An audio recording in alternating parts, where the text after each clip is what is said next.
Pemirsa, Presiden Prabowo Subianto menyampaikan pidato kenegaraannya dalam sidang tahunan MPR RI dan sidang bersama DPR dan DPD RI. Presiden Prabowo menyampaikan capaian kinerja lembaga-lembaga negara. Dalam pidatonya pagi ini, pemirsa, di Kompleks Parlemen Senayan, Jakarta, Presiden Prabowo. Sebuah puisi TNI, Kapolri, Jaksa Agung, mati para ketua umum Majelis terhormat di hadapan seluruh rakyat Indonesia dan yang paling penting di hadapan Tuhan yang Maha Kuasa. Saya telah bersumpah akan menjalankan kepemimpinan negara dan bangsa dengan tulus dan jujur, mengutamakan kepentingan seluruh rakyat Indonesia, termasuk mereka yang tidak memilih saya. Tetapi dalam waktu kurang dari 2 tahun, kita telah buktikan bahwa dengan keberanian mengambil keputusan, dengan kerja keras, didasari oleh hati yang tulus, kehendak yang jelas, orientasi kepada rakyat, dan dengan gotong royong seluruh unsur bangsa, masalah-masalah yang selama puluhan tahun dianggap sangat rumit atau terlalu rumit dapat kita mulai. Sidang tahunan MPR dan sidang bersama DPR DPD 2026 digelar di Komplek Parlemen Senayan, Jakarta. Dalam pembukaan sidang, Ketua MPR RI Ahmad Muzani mencatat kehadiran 629 anggota dari total 732 anggota MPR. Dalam daftar hadir yang dibacakan, tercatat sebanyak 103 anggota DPR dan DPD absen dalam agenda penting kenegaraan ini. Meski diwarnai absennya sejumlah legislator, Ahmad Muzani menegaskan kehadiran tersebut telah memenuhi syarat quorum sehingga sidang tetap dinyatakan sah untuk dibuka. Sidang yang digelar dalam rangka memperingati HUT ke-81 Republik Indonesia dihadiri Presiden Prabowo, Wakil Presiden Gibran, serta sejumlah mantan presiden dan wakil presiden. Agenda utama sidang meliputi penyampaian laporan kinerja lembaga negara serta pidato kenegaraan Presiden. Para penasehat khusus Presiden, tempat saya telah...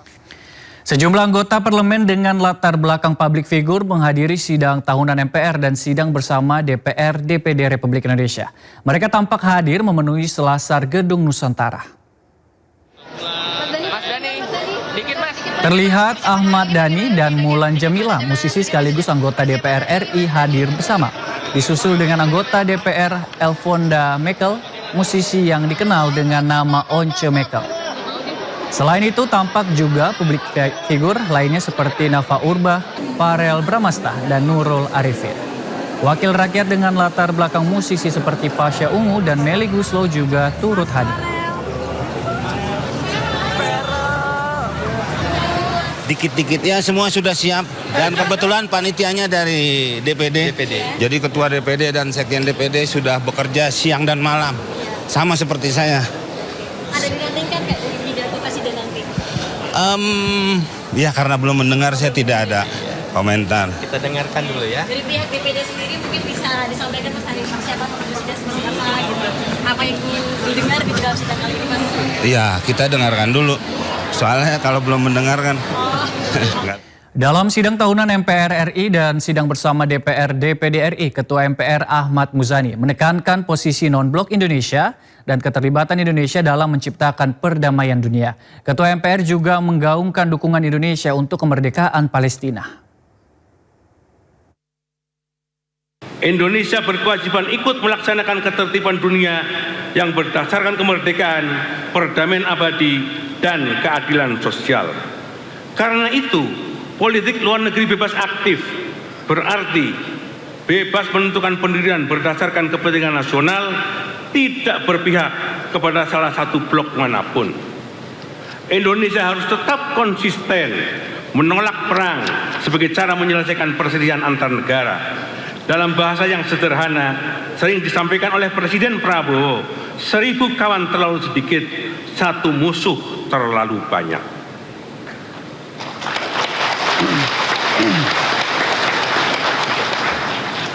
Serangan terhadap negara yang berdaulat tidak dapat dibenarkan. Kedaulatan wilayah dan kemerdekaan politik setiap warga wajib dihormati. Tidak boleh ada negara manapun yang merasa berhak untuk menentukan nasib bangsa lain. Karena itu, melalui mimbar yang terhormat ini, kami menyerukan penghentian perang di kawasan Timur Tengah dan di belahan dunia lainnya. Mengutamakan diplomasi sebagai jalan untuk membicarakan semua perbedaan. Kita tidak boleh kehilangan kata-kata dan kesabaran untuk mencari jalan perdamaian melalui meja perundingan.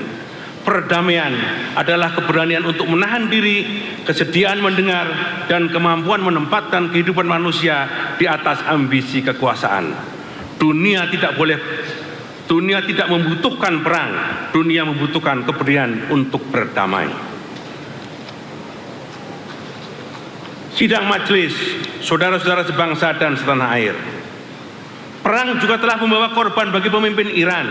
Karena itu, dalam forum yang mulia ini, kami menyampaikan bela sungkawa yang mendalam atas wafatnya Rahbar, pemimpin tertinggi Republik Islam Iran, Ayatullah Ali Khamenei. Perkenankan pula kami menyampaikan bela sungkawa dan simpati yang setulus-tulusnya atas wafatnya Emir Qatar, Sheikh Hamid bin Khalifa Al Thani.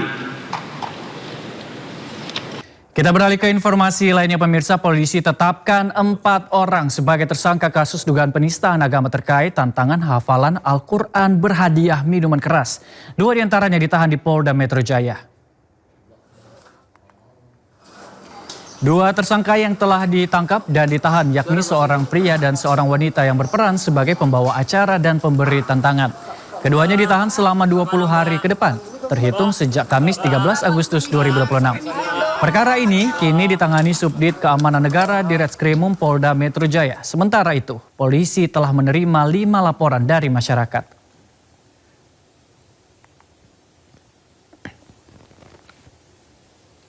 Pemirsa, seorang pria mendatangi Bareskrim Polri dan mengaku siap ditembak di depan pengadilan jika ijazah UGM Jokowi terbukti asli.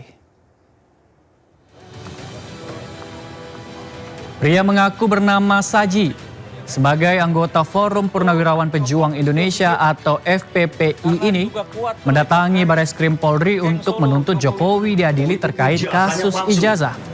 Dalam pernyataannya, dia meminta persoalan ijazah Jokowi diselesaikan melalui proses hukum dan pembuktian. Dia pun menyatakan keyakinannya bahwa ijazah Jokowi palsu. Pria tersebut bahkan mengaku siap menerima konsekuensi apabila pernyataannya terbukti keliru. Dalam buku putih KM 50 yang itu belum pernah diambil keterangannya, baik oleh perhatikan dan ditindaklanjuti oleh Presiden maupun Pemirsa, Jayco GVA5 raih Best Value Electric SUV Indonesia Automotive Awards 2026 yang digelar iNews Media Group. Mobil tipe SUV EV yang menghadirkan fitur keselamatan dan hiburan untuk penunjang pengalaman berkendara.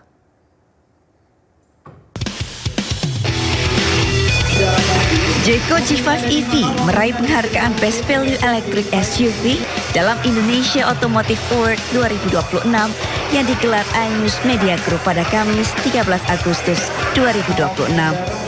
Penghargaan tersebut menjadi apresiasi atas kehadiran Jayco G5 EV sebagai SUV listrik yang menawarkan efisiensi, feature, dan teknologi untuk kebutuhan mobilitas masyarakat Indonesia. Terima kasih atas apresiasi yang diberikan kepada kami. Jayco G5 EV ini mendapat apresiasi sangat tinggi. Ini amanah yang tinggi buat kami. Bukan hanya sebagai penghargaan, tapi amanah untuk bagi kami untuk terus memberikan inovasi kepada konsumen Indonesia. Karena G5 EV ini hadir dari kebutuhan masyarakat. Kita hadir untuk memberikan solusi berkendara mobilitas di era modern saat ini. Bagi Jayco, penghargaan ini menjadi motivasi untuk terus menghadirkan inovasi dan teknologi otomotif yang berorientasi pada kebutuhan konsumen. Jayco berharap ajang Indonesia Automotive Award dapat terus berkelanjutan sekaligus menjadi inspirasi dan penyemangat bagi industri otomotif untuk terus berkarya dan menghadirkan inovasi teknologi bagi masyarakat Indonesia. Dari Jakarta, Kivo Morisco, Andri Setiawan, iNews melaporkan.